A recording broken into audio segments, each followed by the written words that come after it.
as an entrepreneur, you always have to have a healthy paranoia. And I believe that, and that's when it's a reminder when I lose that healthy paranoia, like you always have to be somewhat paranoid, you can never take anything for granted. When you are your company, I mean, that Venn diagram is pretty much almost like both. There's very little distinction. People are coming to you because of you, to your company because of you. You are the brand. Build those relationships. And number one, the most important relationship is starting with yourself, and make sure that that's a really strong, healthy, and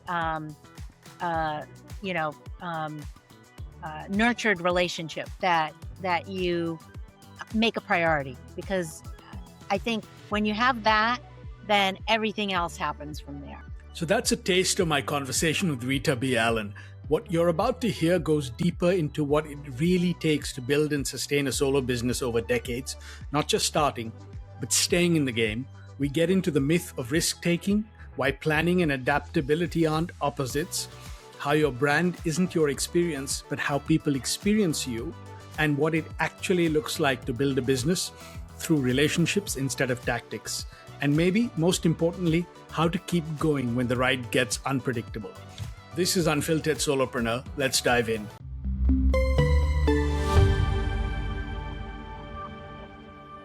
Hello and welcome to a new episode of Unfiltered Solopreneur.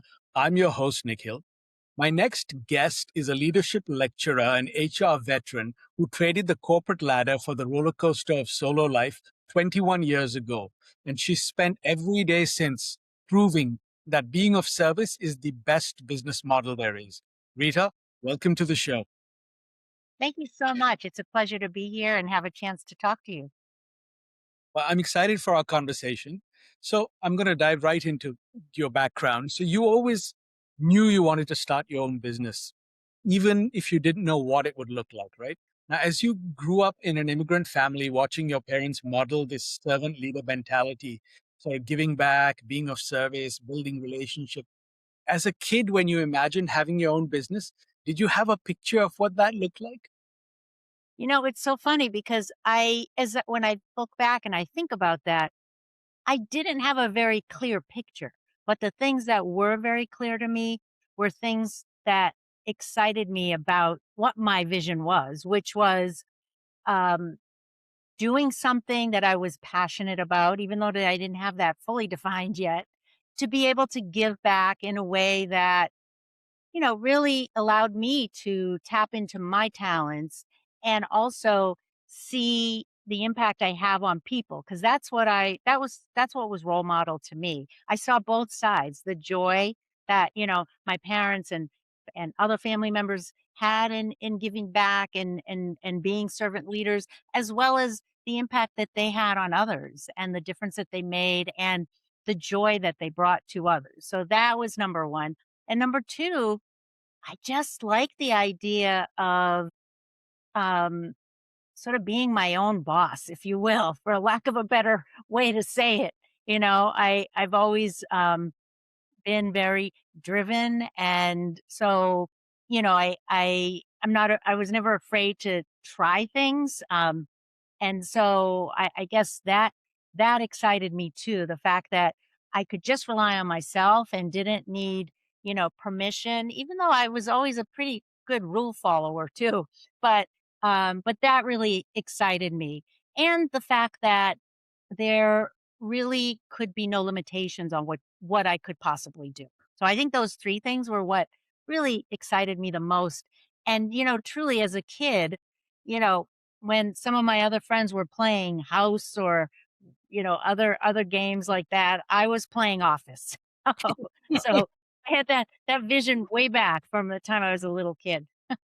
Yeah, I love that. And, it's funny because we always had this debate with people and we don't have an answer yet. And maybe there isn't one about nature versus nurture, about doing your own Yes. thing, right? Yes. Yeah. And I still don't know whether it's a seed people sometimes have and that they, sometimes it takes a while to sort of, act on it. And there are others who, you know, discover it over time maybe or learn it. I don't know. But Yeah. it's an interesting debate and I'm not sure there is a right answer. Yeah, I agree. I think it's probably a little bit of both. And I also think it has a lot to do with the kind of encouragement and the kind of environment we grew up in terms of building our confidence and being given tasks that allowed us to see that, oh, someone has faith in me that I can do this, and pushing ourselves. And so I think it's a little bit of both. Yeah.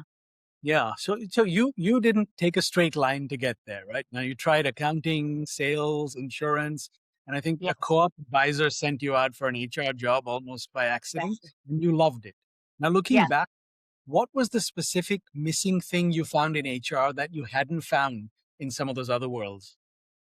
Yeah, it's a great question. And I had the good fortune of going to Northeastern University in the Boston area, which has the experiential learning program, the co-op program that was extremely beneficial because I was able to try different co-op positions. I was a business major, but I was a management concentration. So that meant I could go in any different direction, right, in business. Um so I was able to try different co-op jobs, as you said, in accounting, in sales, working for an insurance company.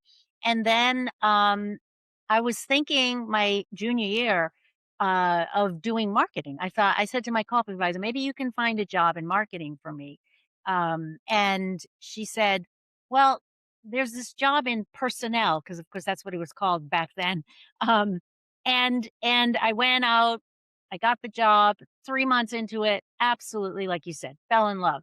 And I think what was missing is it really combined a lot of the things that are important to me. And now knowing, who I am and what I do well, it really allowed me to combine a lot of the skills that I have around building relationships, giving back, being of service, problem solving, coaching, training, you know, um, being a good listener in terms of understanding people issues, but also the business side of being able to work with leaders and managers in how do they achieve their goals, and how do they build their teams, how do how do they build organizations that are competitive and successful?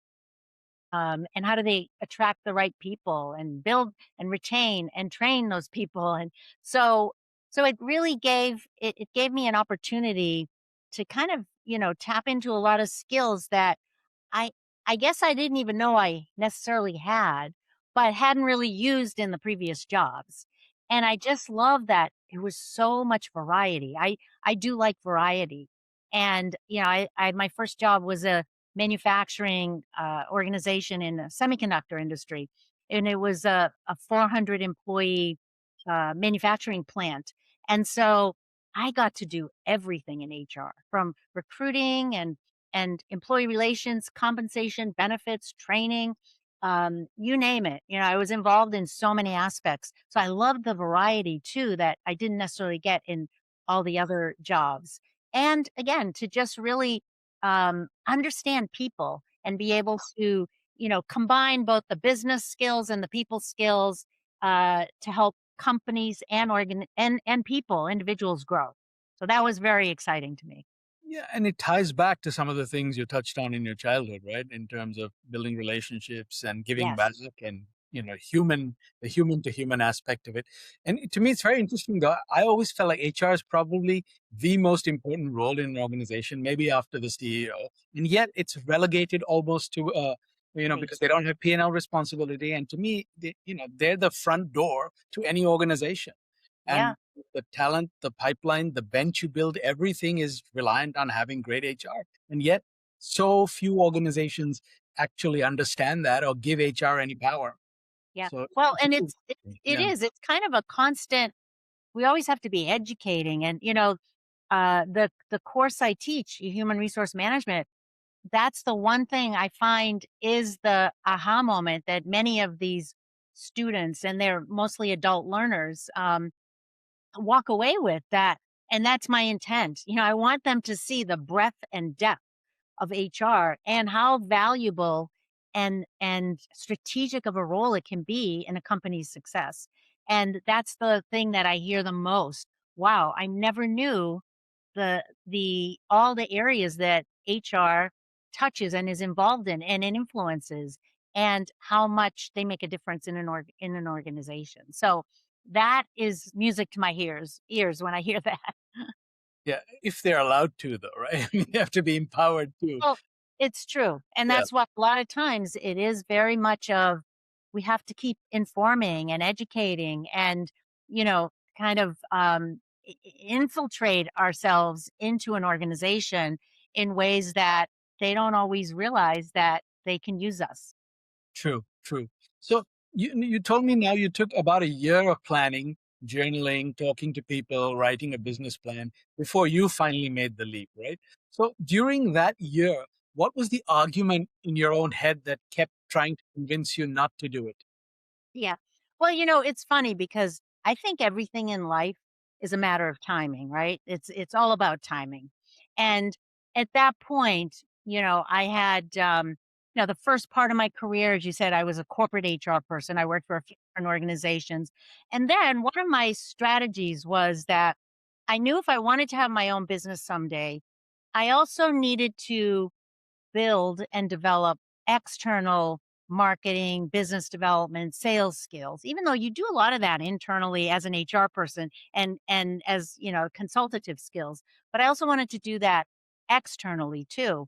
And so I very consciously made a decision to go to a search firm that focused in senior level HR searches. And I did that for 16 years with a wonderful organization and man, Bob Gaddy, who, was turned out to be one of my greatest mentors and friends. And I learned so much from him and really was able to join his firm as he was growing it. And so I did build my business development, marketing, sales skills, and enhance my consultative skills as well.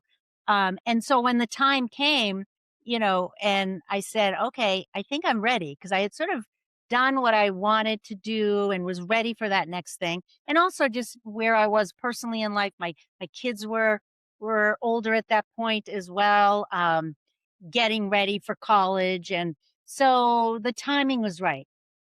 But I am a planner. Even though I said I'm not afraid of a challenge, I actually like challenge. I like variety. I'm also a planner. So I finally got to that point, after that year, as you said, I interviewed a lot of people who had gone out on their own. Bob, who was the owner of the firm, was very supportive. I was very open and upfront with him, and he was very supportive as an entrepreneur himself of what I wanted to do.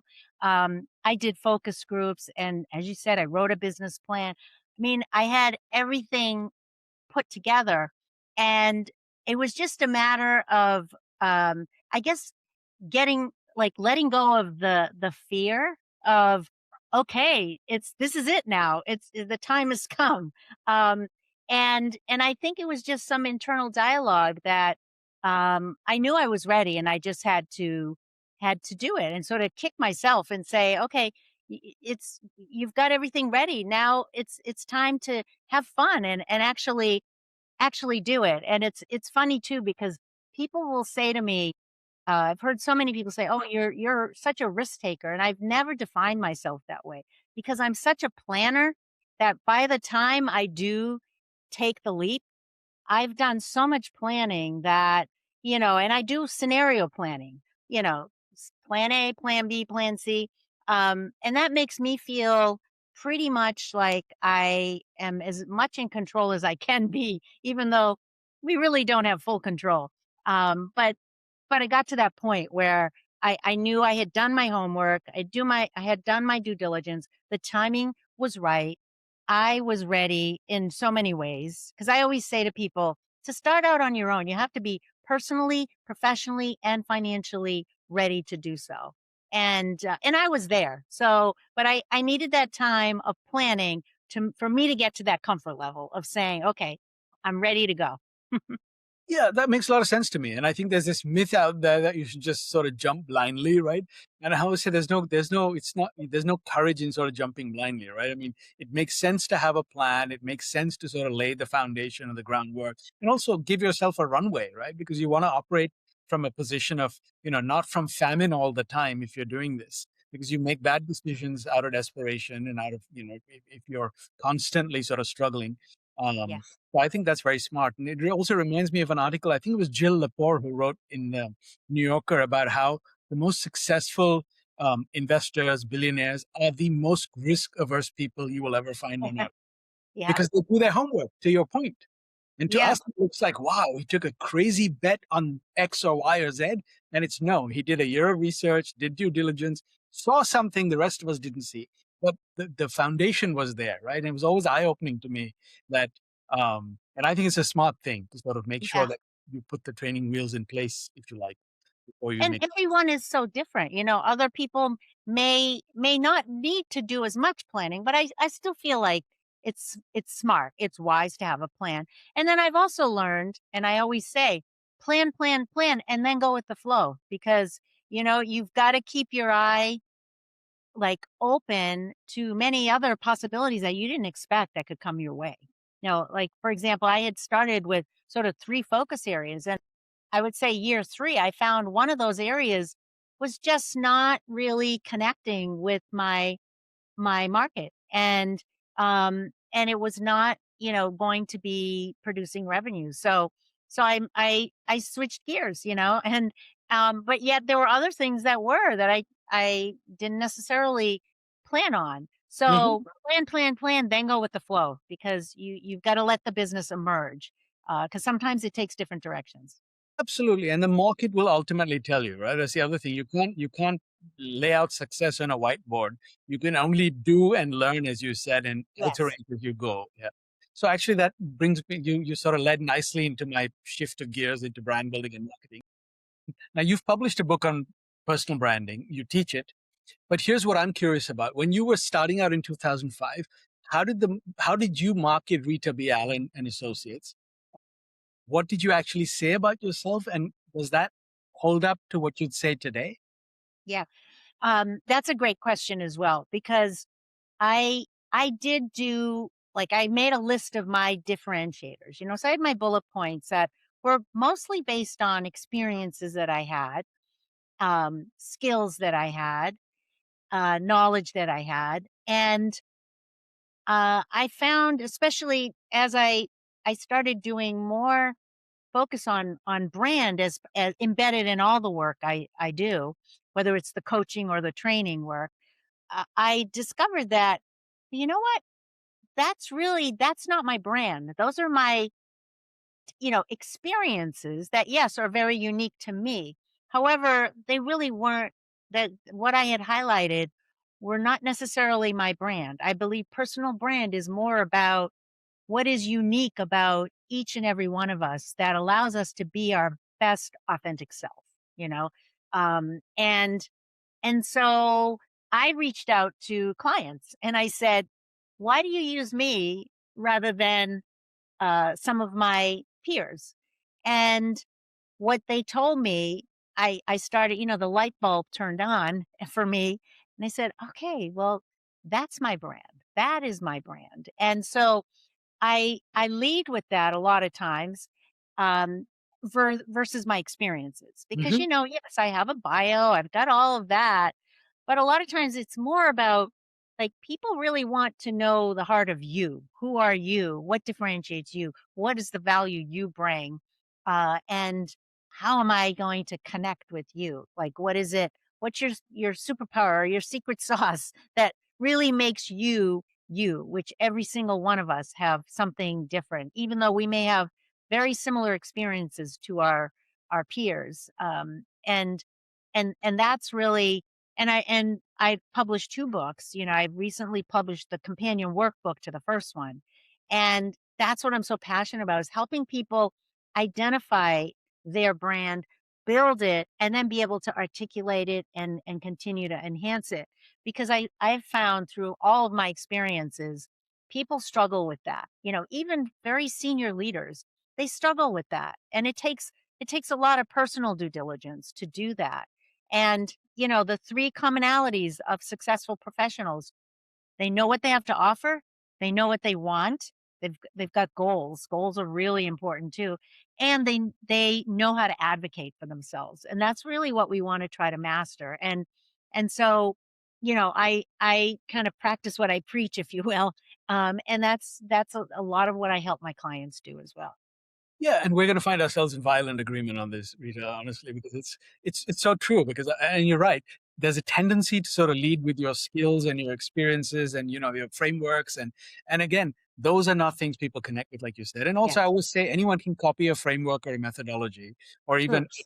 learn a skill, or even get a credential. But you can't. Your worldview, like you said, what shaped you, the experiences that led you to where you are in your judgment, and so how you see the world is really not something anyone else can copy. That's Yeah, really what I always tell people you have to lead with, the coaches that I work with. exactly. And especially as a, solopreneur, you're, because I always say too, when I'm talking about brand, it's like a Venn diagram: personal brand and company brand, and understanding, that overlap in between, how large it is for you or how small it is for you, but also the distinction between your company brand and your leadership, your personal brand. But when you are your company, I mean, that Venn diagram is pretty much almost like both. There's very little distinction. So you really have to own that. Like, what is my brand, and what do I bring? What do I offer? What are my differentiators? Because especially as a solopreneur, people are coming to you because of you, to your company because of you. You are the brand. And I think to your point, I love that you said you went and talked to people, because I have a saying that I use often, which is you can't write the label from inside the bottle. So I always say, the problem is not that you're not smart enough or you haven't done the work or you haven't, it's just proximity. Like you said, when you're on the brand, you're too close to see what you cannot see.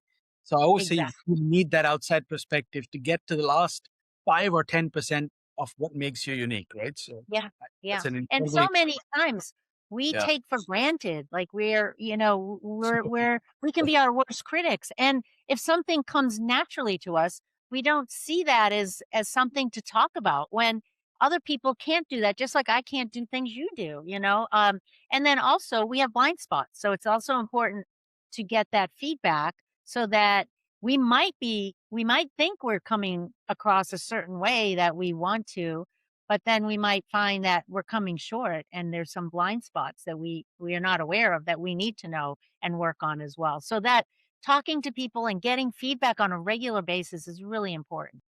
Yeah, again, we're in violent agreement on that. So one of the other things I wanted to ask you about was, so many solopreneurs sort of struggle to describe what they do without sort of sounding like they're doing everything for everyone, right? Now, you have a very diverse range of industries you work across: life sciences, financial sciences, higher education, retail, and you even mentioned to me you coached a former Patriots player. So how do you describe the through line in your work? Yeah. Well, I think part of it is it's kind of what we were just talking about. For me, it's that I help individuals find and stay true, find, be, and stay true to their best authentic selves, tapping into their potential. That's why, my target client is not a certain profile. It really is. I mean, if I'd say certain profiles, I would say probably, emerging up to C-suite leaders and, professionals that are looking to really find and be their best authentic selves and develop their leadership capabilities. So that's really sort of the thread for me, is people who are at those different crossroads of their career where they're looking for some help to continue to develop their leadership skills and or their career in a way that they are empowered to be in the driver's seat versus sitting in the back going along for the ride. So, I like to say my mission is to help individuals empower themselves to take charge of their careers and organizations to maximize their talent potential. Right. Yeah, and you're right. I mean, I always say I always encourage people to own the problem, because then, people will find you if you're clear about the problem that you solve, right? And the industry won't matter. I mean, there are two ways to do it, honestly, right? Or you could have a very specific niche and sort of focus on that too. So I Yeah. don't think there's, you still have to be focused though, like you said. You're very clear on the stage and the problem that you're solving, and then the Yes. industry doesn't matter because people are facing the same, obstacles across the board on that. And the kind of work I do, a lot of times it's really it's a connection that someone has. When they're looking for an executive coach or a career coach or a team coach, a lot of times it is that, geez, I connect with you. So a lot of it is sort of my approach and my style that is going to be a determinant from who someone decides to work with versus one of my colleagues. And that's not something you can always put your finger on, but it's just a matter of, who they connect with the most. So again, back to sort of, especially if you're a solopreneur, it is, I am it's people are connecting with me as the company brand as well. Yeah, and you can't take that personally. That's a lesson I've had to learn too. I know. It's I very still easy.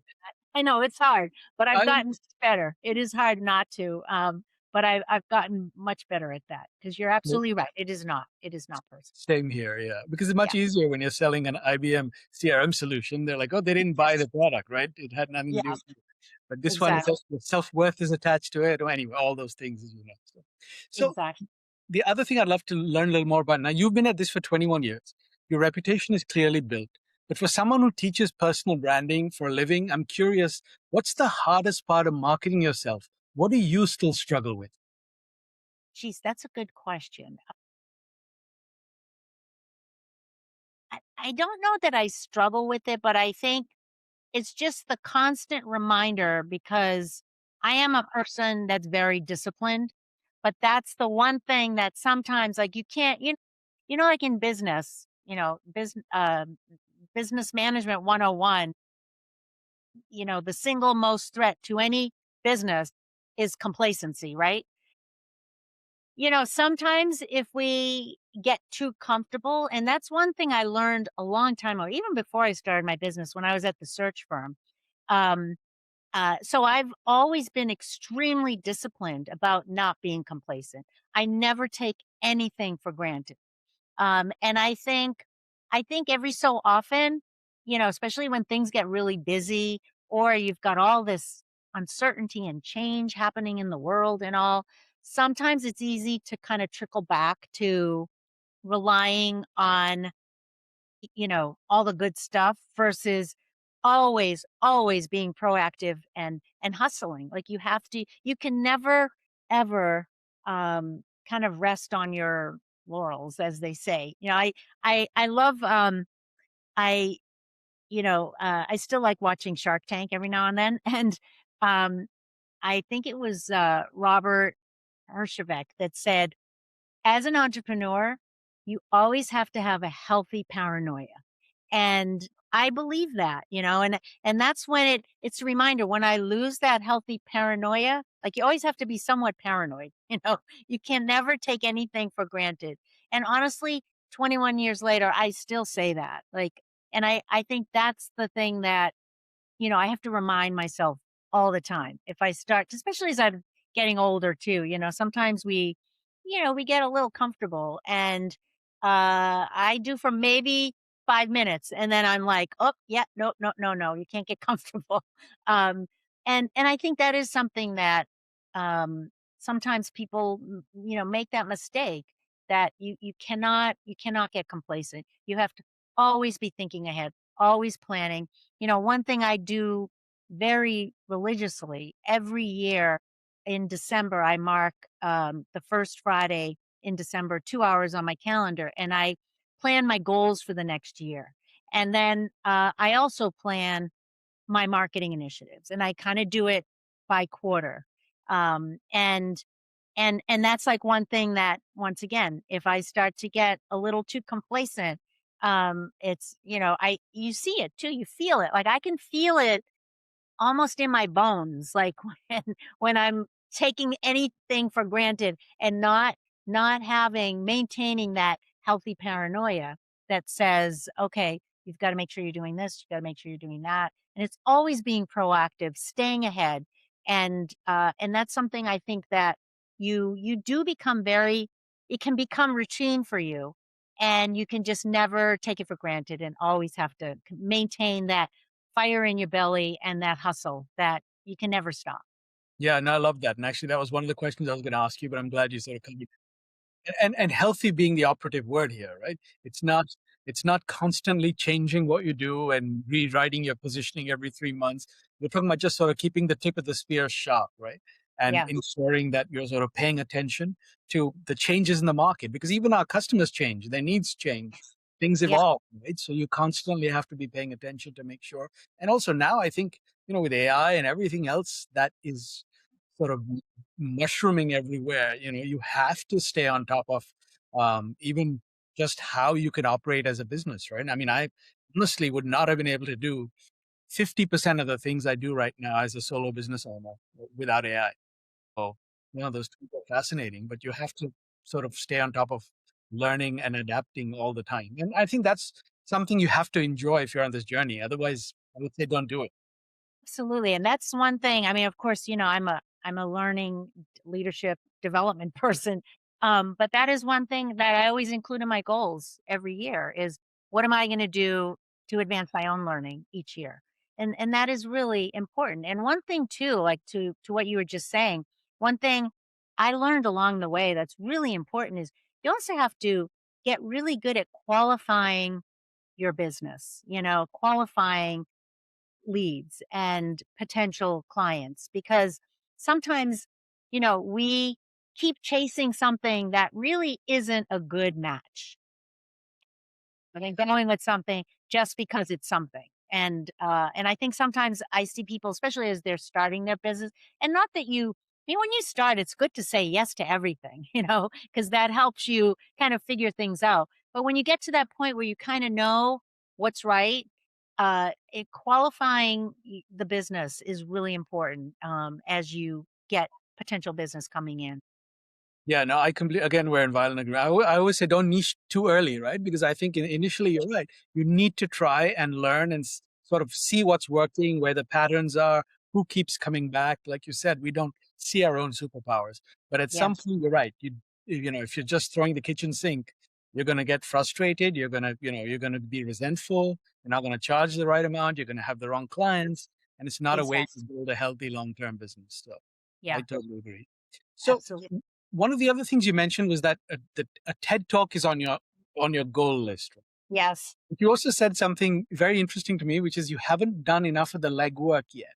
So talk to me a little bit about that. For someone who speaks, presents, teaches, we've written 2 books. What do you think is actually standing between you and that stage? What I've learned in just some interviewing people who have done some TED Talks is that you do have to, you really have to pursue it aggressively. In other words, attend several, research the many options that are out there, um, you know, be a part of different TED Talk communities. Apply for several, really do a lot of work around that, almost to a point where I spoke to someone, she was so helpful, and it almost sounded like it became a full-time job for her, how much she was really pursuing and learning about it, and, she was very generous in sharing her learnings with me, and so finding the balance of incorporating, I mean, I have done some things and, I just I've gotta do more. I've gotta do more of that, because it also it's a really interesting world when you find out there's so many different options out there too, so that's where, again, I could do much more homework and, still do have things to research, but hopefully, I will get there and I'll do more. So it sounds like TEDx might be a little easier than TED, right? The Yes, TED that's speak. what yes, absolutely. That's what I've been pursuing, the TEDx. Yes. But they're located all over. Yeah. So it's quite an exciting and very, very broad open world. A lot to discover. Yeah, and I believe the preparation also is pretty rigorous that they make you go through once they select you. I've heard Yes. that, Yes. that I've tracks. heard Yeah, yeah. yeah. And that I'm up for. Absolutely up for that. That would be great. But yeah, I have to do like it's sort of a it needs to be a bigger item on my to-do list, put it that way. Well, I might come to you and get some of the learnings from you at some point about that. Yes. We're open to sharing them. So, um, 21 years is a long time to sustain a solo business, right? But, sustain is actually the wrong word because you've grown it. So, for a solopreneur listening who wants to understand the engine, talk to us a little bit about what has consistently driven your business and has that changed over time? You mean in terms of building it? Is Yeah, that and yeah, having consistent pipeline of clients coming in, how have you sort of built the engine, if you like? yeah. What has Yeah. changed? Well, one thing I discovered early on, and again, I think I had so much of a head start having been in the search firm because even though I worked for someone in a firm, um, you worked very independently and you kind of build your book of business, and so there was a lot I learned in that, and built a strong network that I was able to then that really helped me launch my business. Um, and what I did learn is that there's a formula. There's a formula to growing a business. And your formula may be different than mine, which may be different than the next person. So there isn't necessarily a formula that is identical for everybody. However, there is some commonalities, and that is that you have to know yourself really well. So know, your product, your service. What's your message? Really know what it is that you are looking to market and sell. Number two, you have to be very diligent with planning, and and having marketing initiatives in place. Things don't just happen. Like I remember a colleague reached out to me. She had just started her business, and she said, "Oh, all these leads are coming in, and I'm going to start saying no because I'm afraid I won't be able to do it all." And I said, I would not suggest I would hold off on saying no to anything because you also have to remember that for every, you know, 5 leads you get, if you get 3 of them, that's really great. Yeah. Um, so because people there's lots of conversations and for whatever reason everything doesn't always pan out. So you always want to have the marketing initiatives going. You can't have your head down doing the work where you're still not, you're still not marketing. Another piece of that formula is you've got to have a strong network that you're always continuing to build. You need to be visible. You need to be out there, whether it's, um, attending business events, whether it's in being involved in professional associations, sitting on boards, whether it's, speaking, presenting. I mean, these are all writing. These are all ways that we're visible and we put ourselves out there and we market ourselves. And we also have to have mentors and trusted advisors. We all should have like that inner circle of people, your own board of directors that you turn to that will support you, champion you, advise you, and also give you honest feedback and tell you things that you may not want to hear, but you need to hear. So those are some of the ingredients that go into that formula. And like I said before, you've got to work the formula constantly, even when things are not going well, because you have to, this, you can't you have to have a tough um, stomach and heart when it comes to being on your own, because it's a roller coaster ride, right? And you got to be able to take rejection, and you also have to be able to manage the burst of business that may come in, and you have to be able to deal with the peaks and the valleys, and not let your ego or your finances or your worth be determined by all of that, because that is it's fluid. That it's just going to it's never the same, and it's always going to be up and down.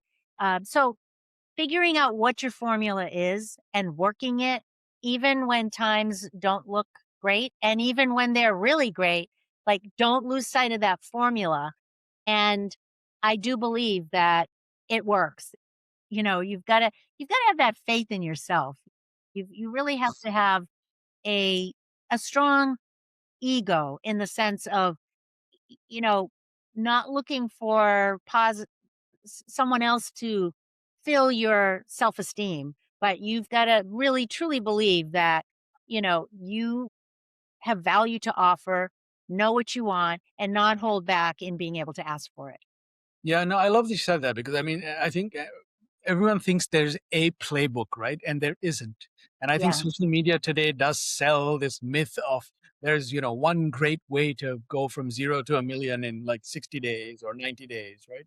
And yeah, I don't think there is. And to your point, I think you have to sort of do and learn. Now, there are sure, there are best practices you can imbibe and bring into how you work. But ultimately, I think you have to do to build your own playbook, and that's not going to come from anybody else. And I think the things you said to me were really critical, right? Which is know your value. And the other phrase that I love, this guy called Sahil Bloom talks about, he's a solopreneur, is building in the dark. And I think that's critical. Even the days when you don't see the light, you have to keep putting those little bricks, lay the next brick and the next brick and the next brick. And you may yeah, not see it for a while, but if you're not doing that, you will never see the sort of reap the yeah, benefit of that, right? And then yeah, having the people around you, I call them my angels and truth tellers. And I yeah, critical too, because yeah, you can't be lost in your own head all the time. You have to have that outside perspective we talked about, being pulled out of the bottle every so often too. So yeah. I think it's really And important. I mean, you've got to, back to where we started. You've got to give back, like, be of service. That's really how you build your brand, is by making a difference. So I'm always willing to help people, and that always comes back to me. I don't do it because I'm expecting something in return. Yet it always comes back to me, and having those relationships is so important, because I would say probably 50%, if not more, of my business has always come from referrals. So, you don't want to ever lose sight of that. Those relationships are really important, and just give of yourself, give of your time, give of your resources and your talents, and help people, and it always comes back. Yeah, and one of the phrases, one of my favorite phrases, I don't know who said it, was your network is your net worth, and I've always Yeah, loved that, right? And I it's love that. so many people have said this, and it's so true, right? So that's one of the other pieces I want to touch on. You talked about also being a believer in strategic partnerships, right? And Yes. building a tribe. So for someone who's 18 months into their own thing and hears that advice, tell us a little bit of what does that actually look like in practice? So what does strategic partnerships look like for Rita Allen versus what people might imagine it to be? Yeah. Yeah, I mean, it's a combination of informal and formal. Like, I have a handful of colleagues that I get together with regularly, and we just brainstorm, and we're helping each other out, with what you're going through, what I'm going through, what's exciting, what are challenges, and we help each other. We coach each other, or we're just a listening ear, and or we provide resources and some guidance, because sometimes it can get fuzzy, like you said, when you're in it, and having other people help is great, is very very helpful. Um, and sometimes it's informal, in that maybe you're involved in a professional association, and you're on a committee and, you're doing, you've got some partnerships in that way. And then the more formal ones, like for me, and I know we talked about this, for me, it was a very conscious decision when I started my business, that I would always be a solopreneur. I was looking to grow and build a business, but not necessarily scaling it with people and like creating a large organization. That wasn't my goal. Um, However, I have partnered with other organizations. There's a couple of organizations that I'm affiliated with where I'm in their cadre of coaches. So when they have clients that need that they're looking for coaches, I'm one of the coaches that they may reach out to depending on what the client is looking for. And then there's also been times where I've had clients myself where I've brought in colleagues where we've collaborated and partnered together on one of my engagements too. So, yeah, so there's, different ways that you can have those strategic, and then the other informal strategic partnerships are the mentors and the advisors, the champions, the advocates, all of those that, and not just having them yourself, but being them for other people. I mean, like I've had so many of those people in my career. And when someone has said to me that I've been that to them, I mean, there is no greater reward than having someone tell you that. Yeah, no, very true. I completely agree. And I love that because you're right. Also, as a solopreneur, it's very important to have multiple pipelines and streams, right? You can't just rely on one track because, as you said, the ups and downs never really go away, right? So you have to make sure that during the famine times, you still have sources of revenue coming in. And I think partnerships are a great way to do that. You don't have to have manage employees. A lot of solopreneurs go solo, so they don't have to manage people, right? So Yeah, that's exactly. necessarily something more to it. So I think Yeah. that's really smart. So this you have this framework that I love. Three things you said you have to be ready before going solo, professionally, emotionally, financially. So you thought about that before you launched, but I'm curious, after 21 years of the roller coaster you mentioned, which one of those three has actually been the hardest to maintain? Honestly, I don't, I hope this doesn't sound cavalier because it really isn't meant to be, but I'm at peace with all three of them. Mm, yeah. Because again, I think I have an advantage having been, you know, on a non-corporate side, being in the search firm for as long as I was, but I really felt personally just ready, professionally. And when I say professionally, so when I left to go to the search firm, I had just been promoted into a new role that was the perfect next step for me in my HR career. And then I also had the offer from the search firm. And so that's when it became clear to me that that's exciting me more than that. And so I think professionally, you just have to be at that point where you don't feel like there's something else I needed to do that I haven't had a chance to do on the, not that can't go back. I mean, people go back and forth too. Sometimes I've heard people who have successful businesses and then a client decides they want to hire them and they're excited about it. So sometimes you can go back and forth. But to start, to launch, you have to feel like professionally you've done what you can. And personally, yeah, you have to have the drive. You have to have that ambition, the fire in your belly to say, I want to start something, I want to build something. I really believe in what I can offer. And then of course financially, like if you're someone who needs a steady paycheck to sleep at night. Now, having said that, of course, can be very lucrative to be on your own. It's just that if every 2 weeks you need a paycheck and that is more comfortable for you, then it will be a bumpy ride, being on your own. So so I guess long ago I felt really comfortable with at peace with all of those.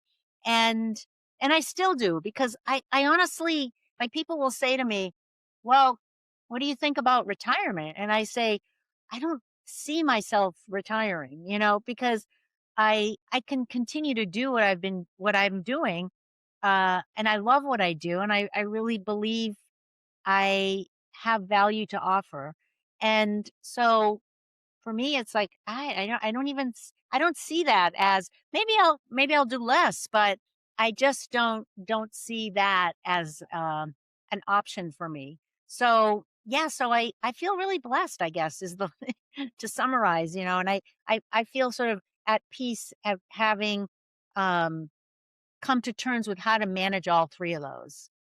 Yeah, and I think that's great. And also, like you said, you sort of laid the foundation. You have the healthy paranoia. So there are lots of elements there that I see that sort of keep the engine running, right? And I think that's really smart. It's not that you don't have ups and downs. You just know how to navigate them, and you're ready for them, right? I think that's Yes, what I've exactly. heard first. Yeah, and I also, you know, I think people have to your point earlier again is like there will be times when you will not see the light and you have to keep going, right? And those are the times you have to sort of believe in what you're doing Yes. to just get through those patches because so many people tend to give up when that happens. Yeah. Yeah. Yeah. And I do, I think morning rituals are really important. How your morning routine and actually I went through a program through the leadership wellness group last was it last year or this year? I'm trying to remember. I think it was beginning of this year actually. Um and it was on being a certified resilience coach. And, that was one of the things they talk about, which is something I've always done, but I didn't, and I encourage clients to, but I didn't realize that it actually is a practice of building resilience, having those morning routines. And part of mine is practicing gratitude and optimism because, every day is a new day, and even if you had a bear of a day yesterday, which there will be days like that, you have to say today is going to be a great day, and there's so much potential. There's so much opportunity, and there is always something to be grateful for. And so I think you've got to have that positive attitude. One of the things my kids, when they were little, they got tired of hearing me say this. Attitude is everything. But it is about like I believe and really my motto is stay positive and be happy because if you stay positive, you will be practicing gratitude and thankfulness, and there is always something. And, you know, is it Buddha? I know there's a quote about your thoughts become your behaviors become your like there's a Yes, pyramid. yes. I know what you're Yes. talking about. Yeah. And I think that is so true. I really do practice that every day. And so, yeah, so, if you love what you do, I think you really have to believe in what you do if you are a solopreneur because, that other saying that says, do what you love and you'll never work a day in your life. Yeah. Um, so yeah, not to sound cheesy, but I do believe that positivity, gratitude, optimism, you need that, and especially I think everyone does today. It's such a uncertain world we live in. And there's always something to be grateful for and thankful. And there's lots of really good things happening every day too, and good people out there. Yeah, no, I love that. And you're right. There's actually now science that shows that the mental picture we create becomes the reality. So it's constantly negative. You will have negative outcomes. If it's positive, you will get to a positive place, right? So Yeah, absolutely. self-fulfilling reinforcement. I don't even know the word for it. And I have another word for you, which a guest on this show actually shared with me, which I love. Instead of retirement, because I told her my idea of retirement is working on the projects that I loved until I'm in my grave. Yeah. She called it rewirement. So I Environment. Oh, I re- like that.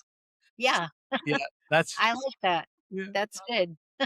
So Um, yeah, Yeah, and yeah, and I do think that's yeah, a healthy, yeah, talk about rewiring. I think we always have to rewire ourselves really because we're always reinventing or inventing or rebuilding. There's refreshing, resetting, all of it, and I think that's what's wonderful about the marketplace we're in today. There is just so much potential. There's a lot of opportunity, and so it's really a matter of you know, um, looking for it and being open to it and really having an open mind. Yeah. Yeah, and embracing it rather than fighting it, right? Yes. Because like the world is going to change whether you like it or not. Yeah, exactly. So if we were to grab coffee 3 years from now, Rita, what do you want to have achieved? What's different other than the TED stage? What you've built, who you've become, what your requirement is, if you like. Yeah. I guess to be able to continue to tell these stories that I'm telling you of what I'm doing, the difference I'm making, um, maybe starting on having a little more laid out of a potential third book. um, and and just also continuing to spend a lot of time with my family because that's really important to me as well, and more travel. So that's really, I'm at that phase of life and career where um I feel really accomplished and happy and want to continue to do it for as long as people want me to do it, and that there's opportunity, which I think is kind of endless at this point. Yeah, true. I agree. And I don't think we've ever lived in a time when it was easier to reinvent yourself, right? In terms of the tools and, like you said, access to markets that we have. So I ask every guest to share one piece of advice for someone starting their solopreneur journey. But since you wrote about 20 lessons learned over Yes. 2 years, let me ask you, what's one lesson from that list that you would share with a solopreneur just starting their journey? Yeah, thank you for mentioning, because I was going to mention the 20, the list, 20 lessons. And yeah, they're all so important. I I think one that I've sort of already touched on it, but just not lose sight of the fact that it's all about relationships. It really is. It starts and ends with relationships. And the other thing too, which I think I've got this embedded in one of the lessons, trust yourself. I think that's one thing that sometimes we don't do enough of. We let that inner critic take over, and just trust yourself, trust your guts, trust your gut, trust your instincts, and have faith in yourself, because if you don't, who will, right? So build those relationships. And number one, the most important relationship is starting with yourself, and make sure that that's a really strong, healthy, and uh, you know, um, nurtured relationship that you make a priority. Because I think when you have that, then everything else happens from there. Yeah, no, I love that. And I think that's even more important in this age of AI, which is commoditizing connection and, relationship building. I think the human touch is going to become more important. And like you said, AI does not have a gut. It never will have a gut. So, and I always say that is your own playbook. Your gut has been built based on your Exactly. experience, your years of, of lived experience. Is there anything else you'd like to share with our listeners that we haven't covered? I guess the only thing I'll add is just don't let fear hold you back. I think sometimes people allow the fear to hold them back. And whether that's because of what others have said to you, or because of what you think you're supposed to do, um, or because of all the uncertainty. Again, you can, like you said, create your own playbook, and have that vision and create the roadmap. Maybe it's not going to be today, maybe it's not going to be in 3 years, but start making your plan. If that's your vision, don't let fear hold you back, and ask for the help you need. Plan out your roadmap so that you can get to that point, even if it's not today. But don't let fear hold you back. Yeah, no, I love that. And that's a great way to get to our rapid fire round. So I'm just going to Okay. questions at you. Just tell us what comes to mind. Okay. If you could go back and give 2004 Rita one sentence before she launched, what is it? That's a tough rapid fire. um I guess I will say what I just said. Trust yourself, even in the moments. Okay. If your companion workbook was a person, who would be its celebrity voiceover? Wow, these are tough. Um, who would be a celebrity voiceover? We could do another one if you. Okay, Oprah Winfrey. I love it. See, that was not hard. That was great. What's one thing on your LinkedIn profile that doesn't do you justice? Oh boy, maybe my picture. Maybe I need because I need to update my more current picture. Okay. What's a piece of advice you hear in the coaching world that secretly makes you roll your eyes? Whenever people talk about soft skills, that makes me roll my eyes. And someone just recently, because there's nothing soft about, they are the hardest to develop, and many leaders lack them. Um, and actually, someone just I love this. They said there's some new terms that people are using, and one of them that stuck with me was the power skills instead of soft skills. Power skills. Yeah, I love that. Might use that. So, what's one Armenian word or tradition that perfectly describes your business style? Yaman. What does that mean? I love it. Yaman means savvy. Oh, love it. Yeah, I absolutely. After 21 years, you have all the savvy, Rita. Okay. TED Talk, you've got the stage. What's the title of your talk? Oh, that one I've been thinking about. You Okay. know, I have several, but own your story. The human side of personal branding. Love it. And Yeah. I look forward to listening and watching that TED Talk, Rita. It's been so much fun listening to your story, and thank you for sharing all the wit and wisdom today. My pleasure. Thank you. This has been a lot of fun, and you are a great interviewer. Your questions were really very effective, and many of them made me think. So, really think hard. So, thank you so much for having me here. This was a lot of fun and hopefully productive for you and your Absolutely. audience. I think they'll love the episode. So thank you. There are a Thank few you. things from my conversation with Rita that are worth sitting with because if you're a solopreneur, this isn't just philosophy, it's how you build a business that can actually last. The first lesson is this: don't confuse courage with chaos. We romanticize the leap. We love the story of the founder who quit, jumped, and figured it out on the way down. But that's not really what Rita did. She didn't leap blindly. She prepared until the leap became obvious. She built the skills, the relationships, the business development muscle, and the clarity before she made the move. And that's the part most solopreneurs need to hear. Planning isn't the opposite of courage. It's what gives courage a backbone. When you've done the work, you don't build from panic, you build from choice. You stop taking every client with a pulse and a payment method. You stop undercharging out of fear. You make cleaner decisions because you're not negotiating with desperation every day. So if you're early in your journey, stop asking, when do I jump? Start asking, what am I building right now that makes the jump inevitable? The second lesson is about where your brand actually lives. I loved Rita's honesty about this. She's been in HR for decades, teaches personal branding, has written 2 books on the subject, and even she made the classic mistake when she launched her firm. She led with her experiences, her skills, her credentials, her bullet points.